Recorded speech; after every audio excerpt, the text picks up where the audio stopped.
Programa de opinión de producción nacional independiente, con elementos de lenguaje, salud, sexo y violencia, apto para todo público.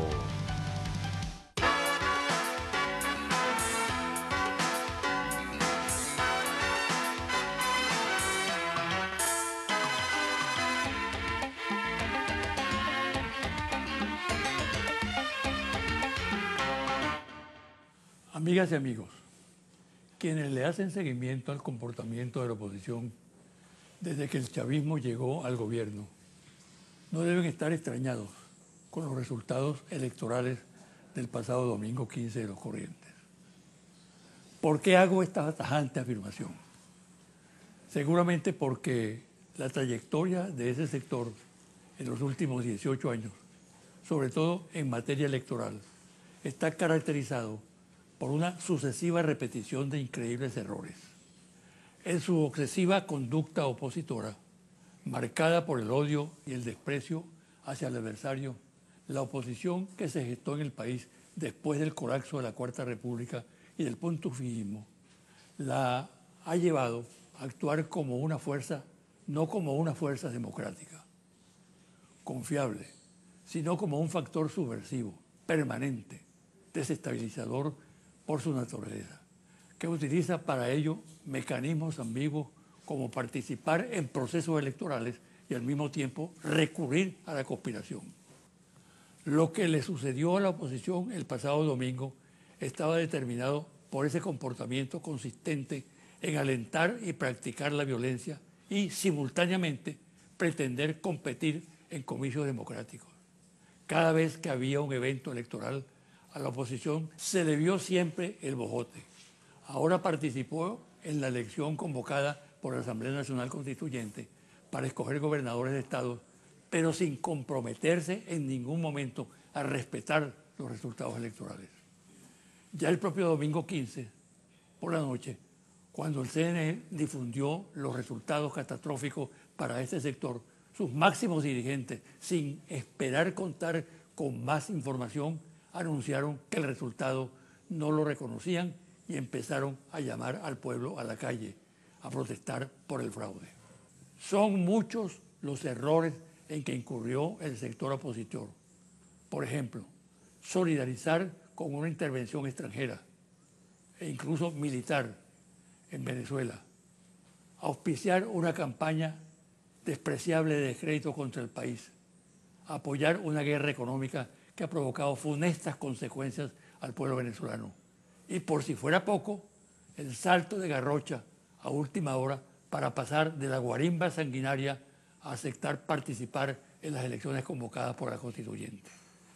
Pregunta: ¿puede sorprender la derrota que le propinó el chavismo al ganar 18 de las 23 gobernaciones a esta oposición?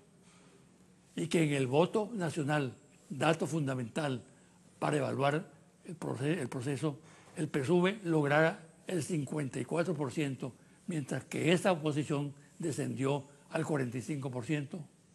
Lo que la luz del entendimiento recomendaría es que esa oposición, fracasada y sin legitimidad, renunciara a los cargos que detenta y abriera las puertas a nuevas figuras que sin duda existen en su seno. Para tratar en profundidad lo ocurrido el pasado 15, dialogaré de inmediato con dos analistas excepcionales, Mariclín Stelling y Oscar Chemel.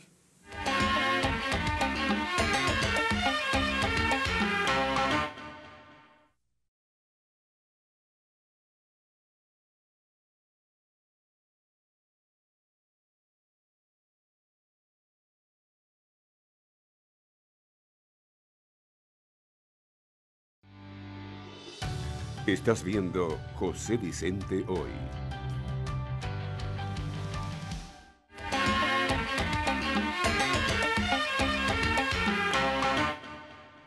Mis entrevistados de hoy, lógicamente, van a analizar el resultado electoral del pasado domingo 15. Por cierto, son dos entrevistados expertos en el análisis político y de los temas electorales. Dos analistas de postín, Mariclín Stelling y Oscar Chemel. bastante conocido por ustedes, pero que realmente vale la pena todo cuanto plantean cada vez que se presenta un proceso especial en el país, como es el caso del 15 de pasado. Bienvenida. Muchas gracias, José Bienvenida. Vicente. Gracias Bienvenido. por tu invitación. Gracias, José Vicente. Mira, ante todo, ¿cómo calificarían a ustedes lo que sucedió electoralmente el pasado domingo 15? Terremoto político, un golpe de estado del pueblo. ¿Qué caracteriza? Un sacudón. Un sacudón.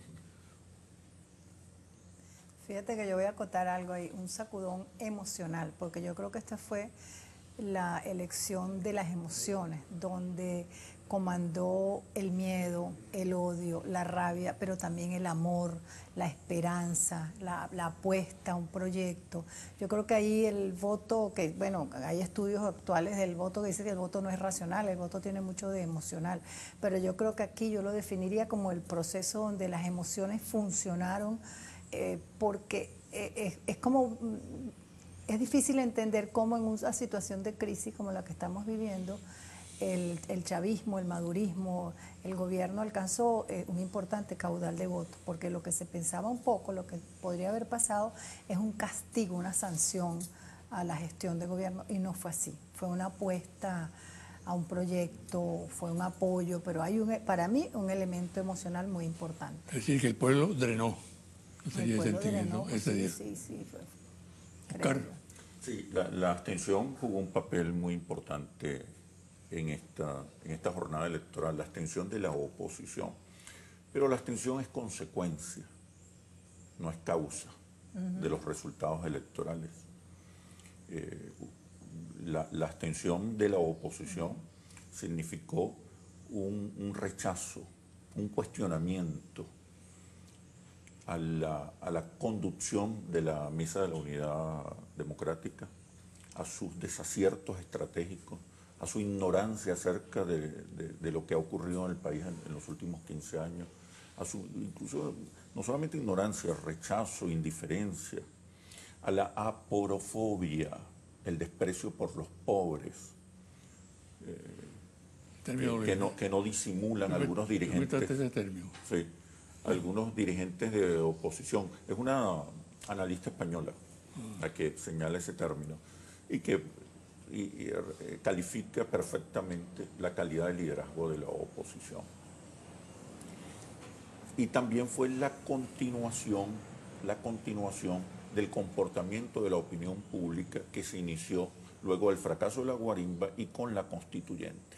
En esta oportunidad también hubo un rechazo contra la estrategia insurreccional, la guarimba, los trancazos de la oposición. De alguna manera, sectores moderados de la oposición castigaron, con la abstención castigaron esa estrategia. Yo creo que ya después de 15 años, 16 años de fracaso, la actual dirigencia de la oposición, que es la misma desde hace 15 años, debería realmente repensar su permanencia en la dirección de la oposición. Yo creo que es la gran oportunidad de darle paso a otros liderazgos dentro de la oposición que realmente entiendan el fenómeno que significa el chavismo y entiendan la apuesta a la democracia y a la paz de la mayoría de los venezolanos. Ahora bien, ¿qué relación establecerían ustedes entre el voto del 15 pasado, ¿no?, y el voto del 30 de julio, que fue el voto de las elecciones de la constituyente, y el voto del 6 de diciembre, cuando la oposición gana el control de la Asamblea Nacional? Claro, yo Son tres momentos electorales. Yo ahí manejo un concepto que no sé si está apropiado, yo lo llamo el voto golondrina. Yo creo que ahí, así como capitales golondrinas que migran de un lado a otro, yo creo que ese elemento afectivo del venezolano, ese elemento mágico religioso, esas expectativas que se ponen en el voto, o esa desesperanza o esa rabia que yo te hablaba al inicio, yo creo que eso ha incidido que voten, que migren gentes de la oposición, que entonces protestan contra la guarimba, entonces ahora voto por el gobierno, el chavismo que a veces que castigó en las elecciones de las parlamentarias castigó, el de la Asamblea Nacional el chavismo castigó. Entonces son votos que migran, que van y vienen, que son esos votos golondrinas que reaccionan con afectividad a la situación que se está viviendo. Pero que en este caso creo que fue verdaderamente favorecedor al gobierno, ese elemento afectivo que yo estoy trabajando y analizando, porque apostó a la esperanza, es lo que yo creo. En el 2015 ganó el descontento. El 2015 claramente ganó el descontento y el respaldo a la ruta democrática y electoral de la oposición. 6 de diciembre de 2015. Sí, en el 2015, en las elecciones parlamentarias. La oposición abandona la ruta electoral colocándose de espaldas de más del 80% del país, que está de acuerdo en que los cambios deben darse en circunstancias democráticas, mediante vías electorales, pacíficas y electorales. Pero luego la oposición, como decía, cambió la ruta, cambió la estrategia. Siempre lo ha hecho. Esas indefiniciones, errores, torpeza, esquizofrenia, le ha costado muy caro a la oposición electoralmente. La oposición se enrumba, asume la línea insurreccional con 4 meses de odio, de violencia, de guarimba, de trancazo, ¿no?, que despertaron un enorme rechazo por parte de la población, que se expresa luego, entre otras cosas, se expresa luego en las pasadas elecciones por la constituyente y que se reedita recientemente con las elecciones a gobernadores. Los factores económicos también influyeron, no solamente... no solo lo afectivo, claro. claro. La campaña de la oposición, en vez de replantear, reponer los problemas económicos, los abandonó durante la campaña. En la campaña solo quiso llamar a votar, en esta campaña reciente, olvidando que lo que tenía que modificar eran las causas de la abstención, las causas de la potencial abstención. Es como que yo te diga, cómprame, sal a comprar, sin decirte qué es lo que vas a comprar o a dónde tienes que ir. Entonces, una campaña muy, muy torpe, desacertada totalmente. En cambio, la campaña del chavismo se basó en las promesas, en los proyectos, en la propuesta, despolarizó el debate electoral, reposicionó a la oposición como fuente de violencia, caos y antinacionalismo. Y obviamente conservó la votación que tenía en las parlamentarias. ¿Qué representa el cambio en cada uno de esos procesos electorales? Aparte de lo electoral, ¿qué otra incidencia tienen? Bueno, yo creo que aparte de lo electoral están las condiciones objetivas de subsistencia, la situación económica, pero también hay la intermediación mediática, cómo se comportan las narrativas mediáticas, los relatos que utilizan los líderes políticos, las narrativas que se emplean. En este caso, Schemmel está señalando algo verdaderamente importante, que es esa desconexión que ha demostrado la oposición con los ciudadanos y las ciudadanas. Independientemente de cualquier tolda política. Allá hay una desconexión, allá hay una oposición que se mire el ombligo, que se habla a sí mismo, pero que no le está hablando ni a sus seguidores, porque la oposición ha confundido a sus propios seguidores cuando en un determinado momento los llaman a votar, luego los llaman a abstenerse, luego los llaman a la violencia, a la guarimba, a la muerte, inmediatamente dice que van a diálogo, después se retiran del diálogo, y eso es una conducción muy errática de que confunde a su propio electorado, de manera que ese electorado no tiene una conducción, una voz que le hable, no tiene una narrativa que los integre. ¿Hay subestimación por parte de la dirección? ¿Algo?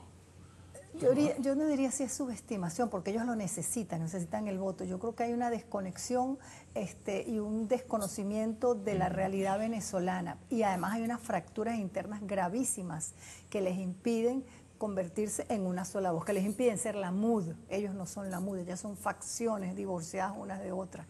Entonces, cuando tú no tienes una narrativa y un comportamiento constante, que sea siempre el mismo, no vamos a diálogo y definitivamente no vamos, o no vamos a las elecciones y definitivamente no vamos, vamos a apostar a la violencia hasta la muerte, vamos a apostar a estas llamadas que estamos haciendo al mundo de que intervengan a Venezuela, pero cambia a cada momento la instrucción y cambia a cada momento la narrativa, y no hay un liderazgo allí que tú digas cuál es el líder de la oposición, no existe. No hay propuesta, no hay proyecto, no hay discurso, no hay símbolos, no hay narrativas.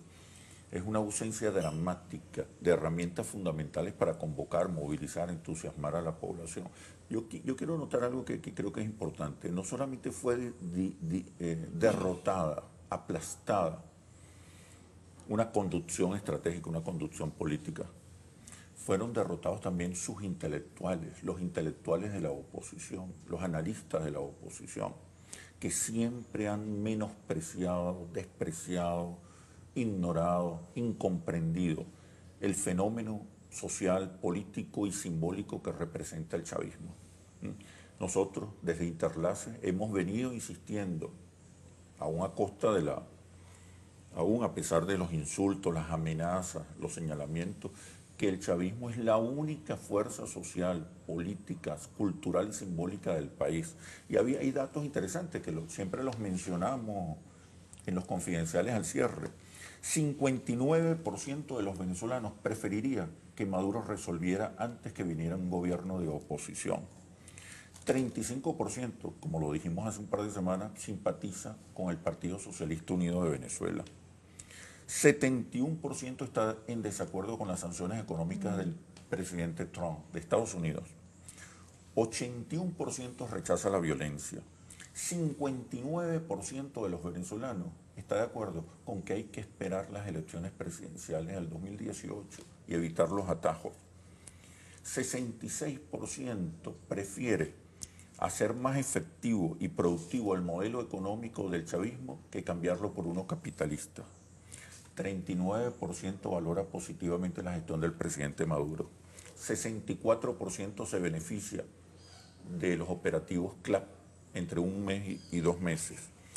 Y un dato clave, 63% no cree que la oposición o un eventual gobierno de la oposición pueda resolver los problemas económicos del país. Ahora, Entonces se sigue subestimando el chavismo. Oscar, te pregunto, ¿por qué esa brutal diferencia entre los números que tú señalas, ¿no?, de esta encuestadora y el resto de las encuestadoras? Sí. Nosotros garantizamos resultados certeros porque tenemos muestras perfectas de la sociedad venezolana, perfectas y representativas de la sociedad venezolana. Pero es que además nosotros, desde que se iniciaron las actividades Interlace, hemos dado un énfasis fundamental a la dimensión subjetiva, emocional, simbólica, cultural del comportamiento social y político del país. Las decisiones políticas de los ciudadanos son con base emocional, sí, aunque después haya razones para justificar y explicar las decisiones motivadas fundamentalmente desde las emociones. Pero no solamente emociones, son creencias, principios, temores.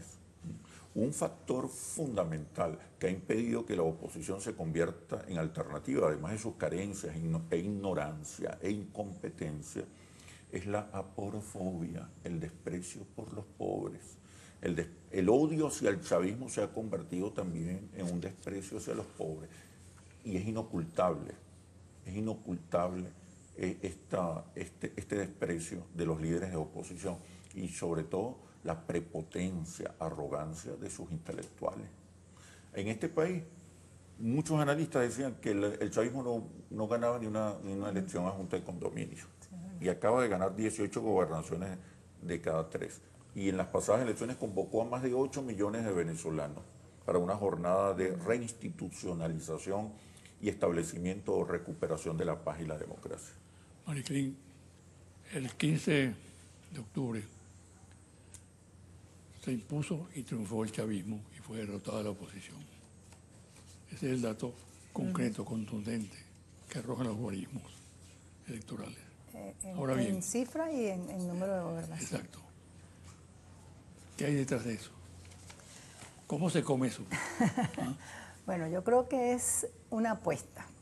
Ahí hay en ese voto estamos hablando de las emociones, yo creo que hay la emoción que es el riesgo, el arriesgarse. Yo creo que ahí hay una apuesta que está cobijada bajo 2 paraguas. Está cobijada bajo el paraguas de la constituyente, donde yo creo que ahí se realizó un momento mágico esa constituyente fue un momento mágico, fue el chavismo de repente, es lo que yo estoy llamando orgullo chavista. El chavista de repente se reconoció, dijo, somos mayoría, existimos, no nos tenemos que seguir escondiendo, porque venían de este proceso espantoso de las guarimbas, donde el chavismo se escondía con miedo a perder su vida, con miedo a que lo reconocieran, tus propios vecinos te estaban amenazando. Esos dos elementos, las guarimbas, la violencia desatada de las guarimbas, el poco valor de la vida, el desprecio al chavismo, al rojo rojito, ¿verdad?, que se instauró, es un elemento de temor espantoso donde el chavismo recula, se esconde y se siente casi que avergonzado y miedoso de ser chavista.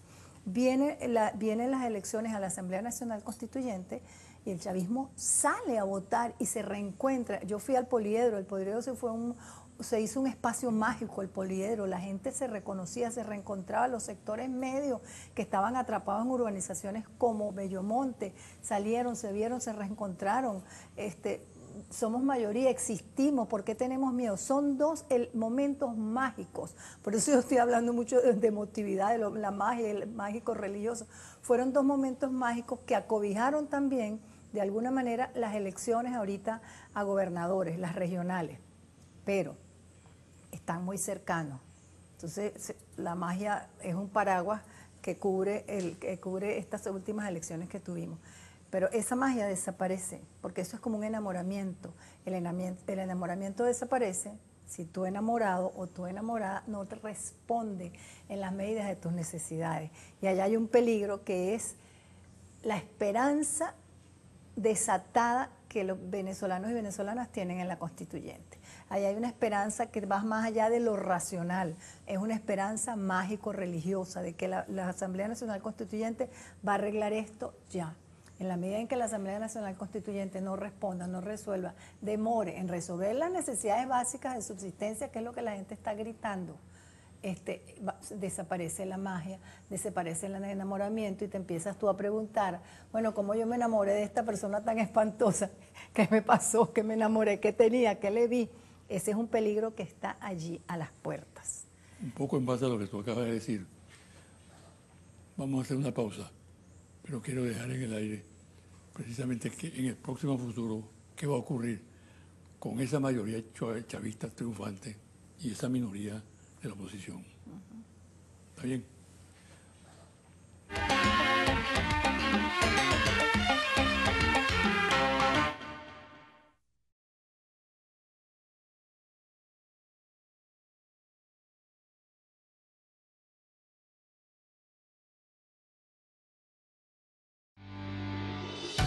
Estás viendo José Vicente Hoy.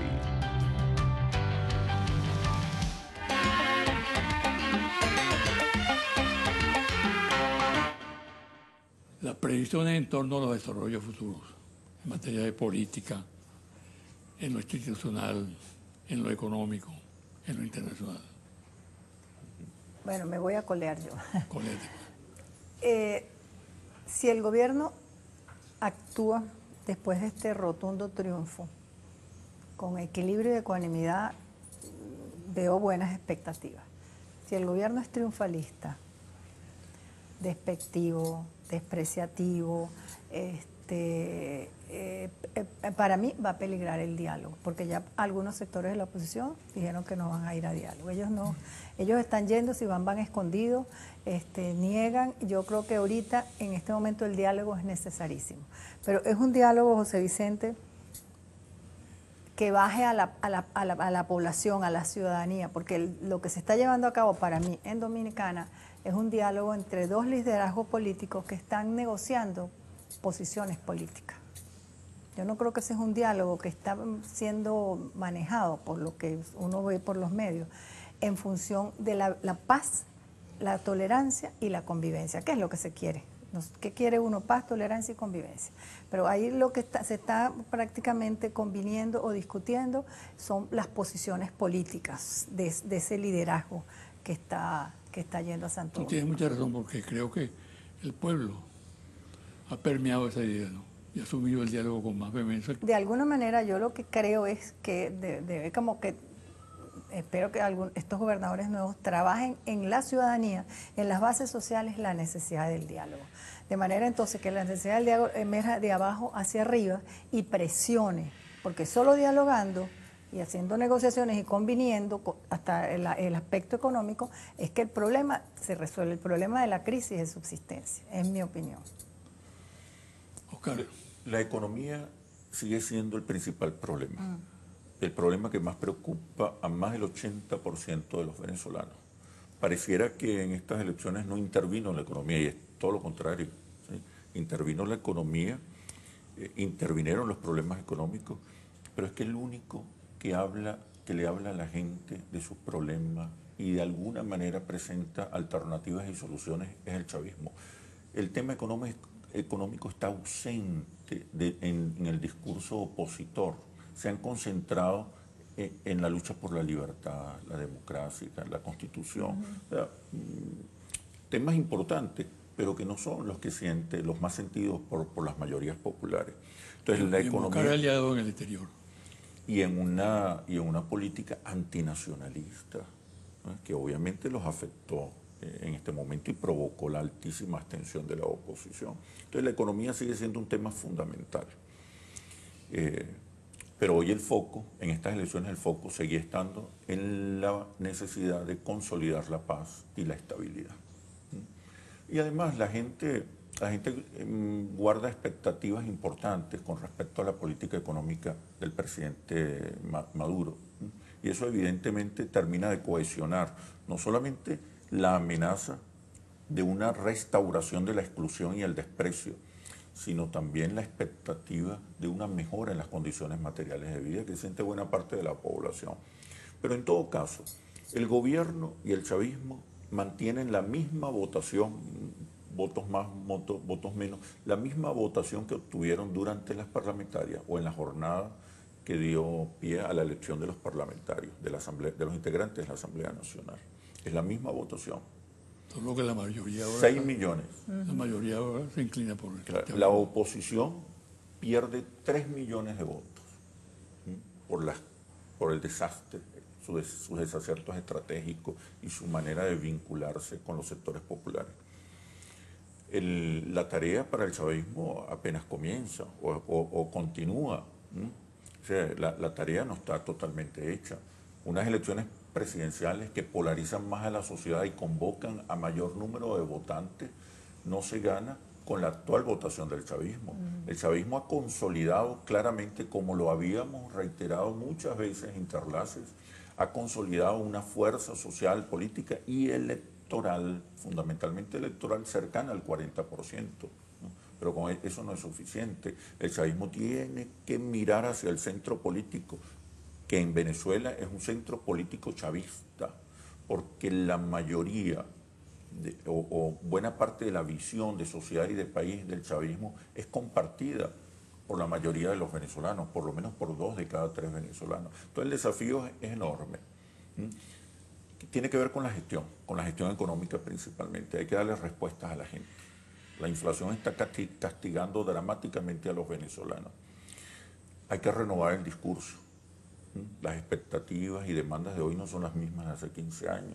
El chavismo tiene que dar nuevas respuestas a las nuevas preguntas.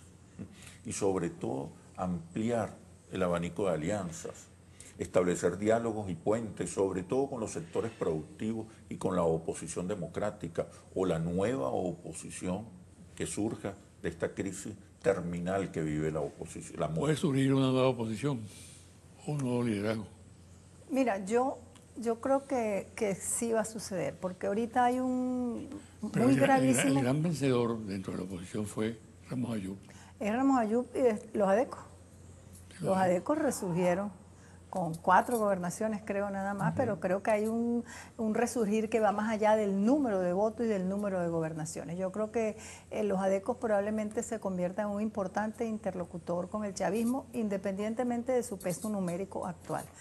Yo creo que hay tanto cuestionamiento al interior de la oposición, de estos analistas que tú hablas, cuestionándose, dando toda serie de hipótesis de qué les pasó, que va a haber una demanda muy importante de reestructuración, como dice Schemmel, de la oposición. Eso tiene que venir ya. No es una demanda, digamos, popular, es una demanda interna. Interna porque la fractura es espantosa. Yo creo que están hasta a punto de desaparecer como espacio político, si no se revisan. En eso creo que están, porque yo participo en varias listas, tú estás leyendo todos los análisis que ellos hacen. Allí hay altísima preocupación, pero además hay una orfandad de proyectos, una orfandad de voces, una orfandad de líderes. Ahí se necesita un renacer, un resurgir. ¿De dónde? No sé, un renacer y un resurgir. Y los ADECOS en este momento asoman como un factor importante en la oposición, y yo diría una oposición negociadora, una oposición que puede hacer alianzas, quizás más cercano a este proceso que la oposición totalmente clasista, neoliberal, esa oposición que viajó y pidió que aumentaran el cerco, que avaló todo este cerco geopolítico, diplomático, económico que está en torno a Venezuela. Eso lo avalaron esos líderes. Eso fue sancionado con el voto, porque ningún venezolano que está pasando trabajo va a votar con alguien que está pidiendo aumente el cerco. Eso no tenía ningún sentido, desde ningún punto de vista. En lo institucional. Sí. Henry Ramos Ayub, la oposición, Henry Ramos Ayub surge como el gran ganador en la oposición de esta jornada electoral, pero tiene que trascender Acción Democrática. Acción Democrática apenas tiene 6% de simpatías. El PSUV tiene 36%, 35-36% de simpatías de los ciudadanos. Trascender Acción Democrática, entender el fenómeno chavista, comprender a la nueva sociedad que ha venido madurando, surgiendo en los últimos 15 años, entender que desde una posición antichavista es imposible ganarle al chavismo, que es necesaria una oferta superior, entender la conexión emocional que es vital para rescatar, recuperar el respaldo de las mayorías, y entender que la nueva visión de país y de sociedad, la nueva cultura política hace inviable una restauración de un modelo neoliberal en Venezuela, en democracia. Entonces, los desafíos para unos y otros son inmensos. Hay un enorme país que está en el centro político que tiene que ser conquistado por una de las dos fuerzas para lograr la mayoría electoral necesaria. Lo que ocurre en Argentina y en Brasil es elocuente. Sí. El proyecto neoliberal como respuesta al proyecto chavista ha fracasado prácticamente. Y que está produciendo procesos de pobreza inmensos. Exacto, ahora. Pero el modelo económico del gobierno bolivariano tiene que renovarse, tiene que dar respuestas, tiene que brindar soluciones, y por eso debe dejar los dogmas y asumir como nuestros aliados en el ALBA, como nuestros aliados en otra parte del mundo, asumir que a veces es necesario, o muchas veces es necesario, cierto pragmatismo económico para poder darle soluciones a la gente. Nicaragua, Bolivia, Ecuador son economías exitosas. Belarus, China, Rusia, ¿no?, que han abandonado los dogmas que no funcionan, manteniendo una línea política, una visión de país y de sociedad que está eso a la estaría izquierda. Un proyecto futuro. Pero en este momento hay que darle respuesta a los problemas de inflación. Yo diría que hay un elemento importante también que ya esa lucha se está dando, es contra la corrupción. Creo que Tarek William Saab, el Ministerio Público, está enfrentando en buena lid la corrupción, pero yo creo que eso lo demanda también la ciudadanía. Lucha contra la corrupción. Hay algo que es importante mencionar, cortico, que es que esta jornada reafirma, consolida, fortalece el liderazgo de Nicolás Maduro dentro del chavismo, fortaleciendo dentro del chavismo y de cara a la sociedad venezolana. Nicolás Maduro aparece ahora como más claramente como un estadista, como un conductor acertado, como un lector de la realidad política inteligente, capaz de asumir riesgos, capaz de la audacia necesaria para avanzar. Yo creo que eso coloca a Nicolás Maduro ya definitivamente como el principal líder del país, como el principal referente de la sociedad venezolana. Hay como una mayor conexión. Hay una mayor Y conexión. eso creo que hay que destacarlo. Y el manejo de la política exterior. Exacto. El manejo de la política exterior yo creo que es básico en este momento por todo el cerco al que estamos sometidos y porque la verdad que ha trascendido al exterior es la media verdad de la oposición. La media verdad que maneja, que yo ya hablo de medias verdades porque creo que son dos bloques importantes. ¿Pero qué sugieren ustedes? ¿Ah? ¿Qué sugieren ustedes? en Bueno, concreto? yo creo que hay que, no sé si renovar el cuerpo diplomático o renovar el discurso diplomático afuera, la explicación de lo que en realidad está aquí sucediendo, los medios tienen que colaborar, no tiene que haber, no debe ser una narrativa, como dices tú, tan dogmática. Yo creo que hay que exportar lo que realmente aquí está sucediendo y hay que derrotar esa otra media verdad que es la que ha comprado la mayoría de los países, la Unión Europea, pues los Estados Unidos, Canadá, México, Colombia aquí al lado. Es más, la idea de fraude ya se está vendiendo internacionalmente. Hay una guerra económica contra el país, pero también hay una guerra cultural, comunicacional contra el país. Las dos van en paralelo, las dos van tomadas de la mano. Una política económica menos dogmática, más positivo, que atraiga, que atraiga inversiones, que cree las condiciones más favorables, más confiables, ¿no?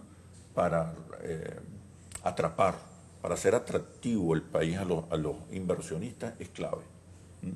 Eso va a ayudar mucho a enfrentar el cerco y la asfixia económica y financiera que pretenden imponer desde algunos factores externos. Yo creo que eso es positivo, hay que aprender un poco de la experiencia rusa. En medio de un cerco también económico y financiero, hoy Rusia es más fuerte económicamente, se ha consolidado, su desarrollo es mucho más vigoroso. Pero eso, en el caso de Venezuela, pasa por diseñar una política económica más clara, más convincente, que genere confianza y condiciones favorables a la actividad económica y a los sectores productivos. Eso por un lado. Por otro lado, la guerra comunicacional. Hay que buscar los mecanismos y los contenidos necesarios para imponer, para colocar la nueva interpretación de lo que está ocurriendo en Venezuela. Hay una interpretación sesgada, negativa, terrible sobre el proceso revolucionario en Venezuela. Hay que imponer, establecer las otras narrativas, las otras interpretaciones, la otra visión del país. Ahí hay que hacer un trabajo importante de gestión comunicacional. Implica también un relacionamiento con factores de opinión influyentes y con factores económicos influyentes. Finalmente. Alianzas, esas son alianzas que hay que hacer. Finalmente, una pregunta para ambos.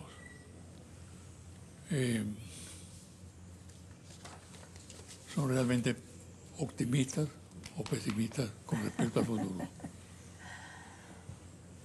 Yo diría, hoy te voy a decir que tengo una suerte de optimismo relativo.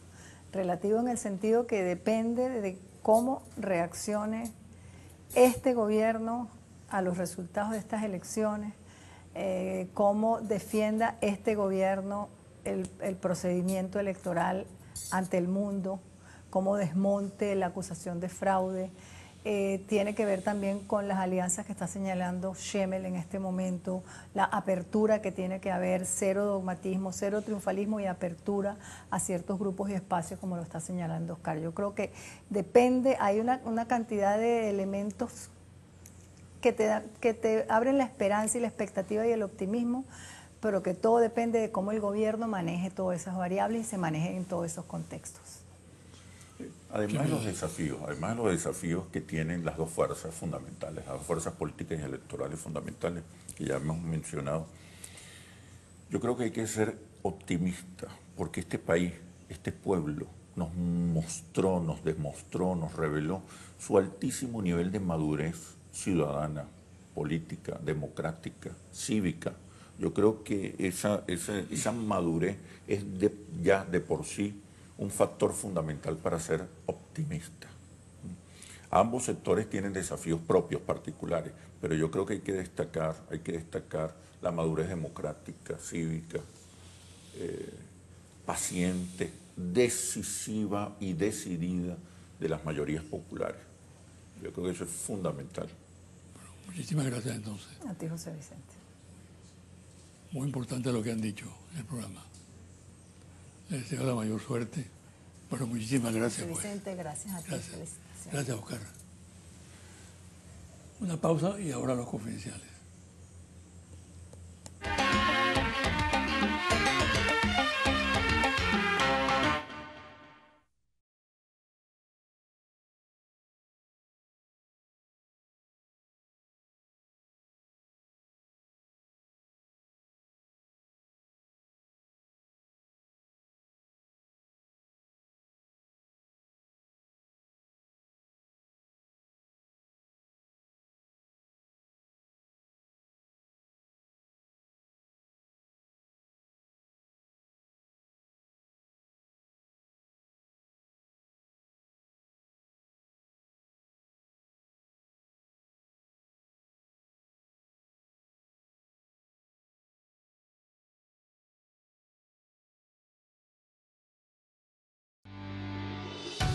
Estás viendo José Vicente Hoy.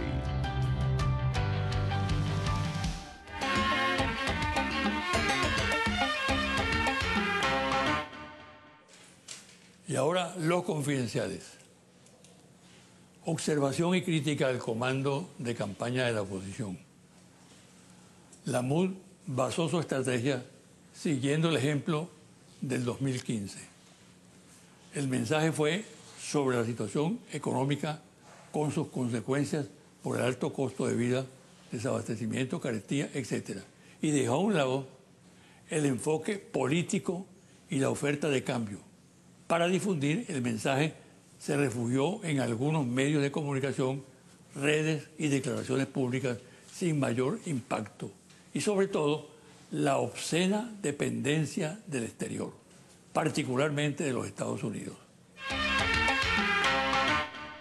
Es así como sus candidatos a gobernadores prácticamente no hicieron campaña pública.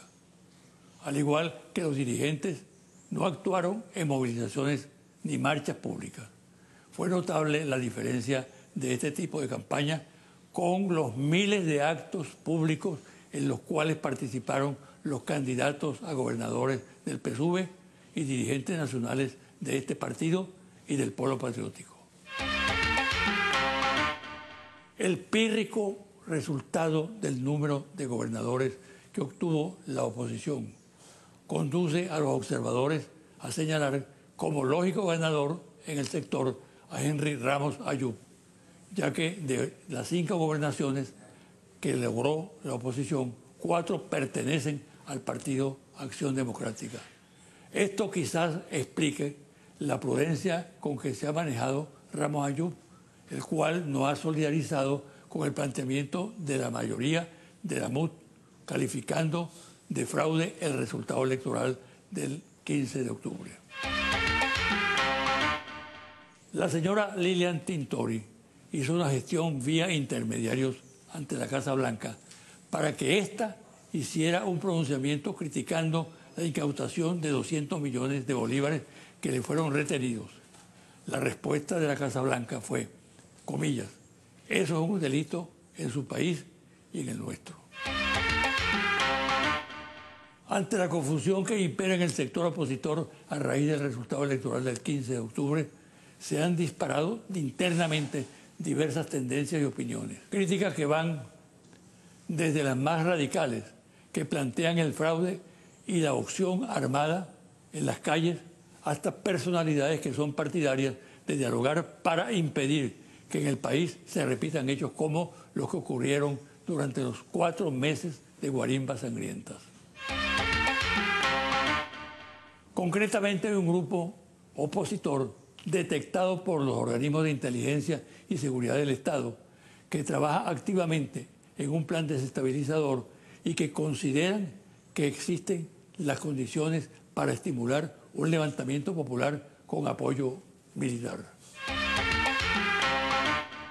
Hay que ver con mucho cuidado lo que está ocurriendo con el efectivo, los cajeros automáticos y las prácticas de algunos bancos para restringir el pago de pensiones.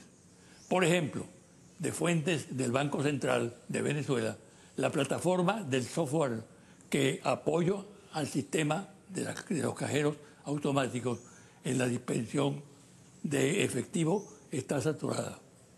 Ahora se acercan los meses de utilidades y aguinaldos y la entrega de recursos va a ser crítica, ya que no está en capacidad de entregar los recursos que los clientes van a demandar.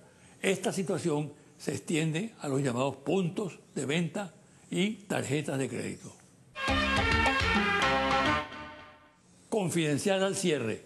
Monitor País, Interlaces, Confidencial, Reporte Ejecutivo, Ficha Técnica, Cobertura Geográfica, todo el país, levantamiento de campo, 15 de septiembre al 3 de octubre. Resultados. ¿Qué cree usted que debería hacer el gobierno bolivariano? ¿Cambiar el modelo económico socialista por un modelo capitalista o hacer más eficiente y productivo el modelo socialista? 65% de los venezolanos consideran que el gobierno nacional debería hacer más productivo y eficiente el modelo socialista, mientras que el 31% opina que debería cambiarlo. ¿Usted está de acuerdo o en desacuerdo con quienes dicen que lo mejor para Venezuela es un modelo económico productivo socialista donde existan empresas del Estado, empresas privadas y empresas de propiedad social? 87% de los venezolanos está de acuerdo con que lo mejor para Venezuela es un modelo económico mixto, donde existan diversas formas de propiedad, mientras 12% está en desacuerdo. ¿Usted está de acuerdo o en desacuerdo con quienes dicen que la economía de un país debe conducirla el Estado y no la empresa privada? 60% de los venezolanos está de acuerdo con que la economía de un país debe conducirla el Estado y no la propiedad, no el sector privado, mientras 36% está en desacuerdo. ¿Usted está de acuerdo o en desacuerdo con quienes dicen que el Estado debe establecer reglas económicas claras por las cuales se guíen las empresas privadas? 81% de los venezolanos está de acuerdo con que el Estado debe establecer reglas económicas claras por las cuales se guíe la empresa privada, mientras que el 18% está en desacuerdo. ¿Usted está de acuerdo o en desacuerdo con quienes dicen que el gobierno debe promover la inversión privada nacional e internacional? 88% de los venezolanos está de acuerdo con que el gobierno debe promover la inversión privada nacional e internacional. 11% está en desacuerdo. Hasta aquí el programa de hoy y los invito para el próximo domingo por este su canal Televen.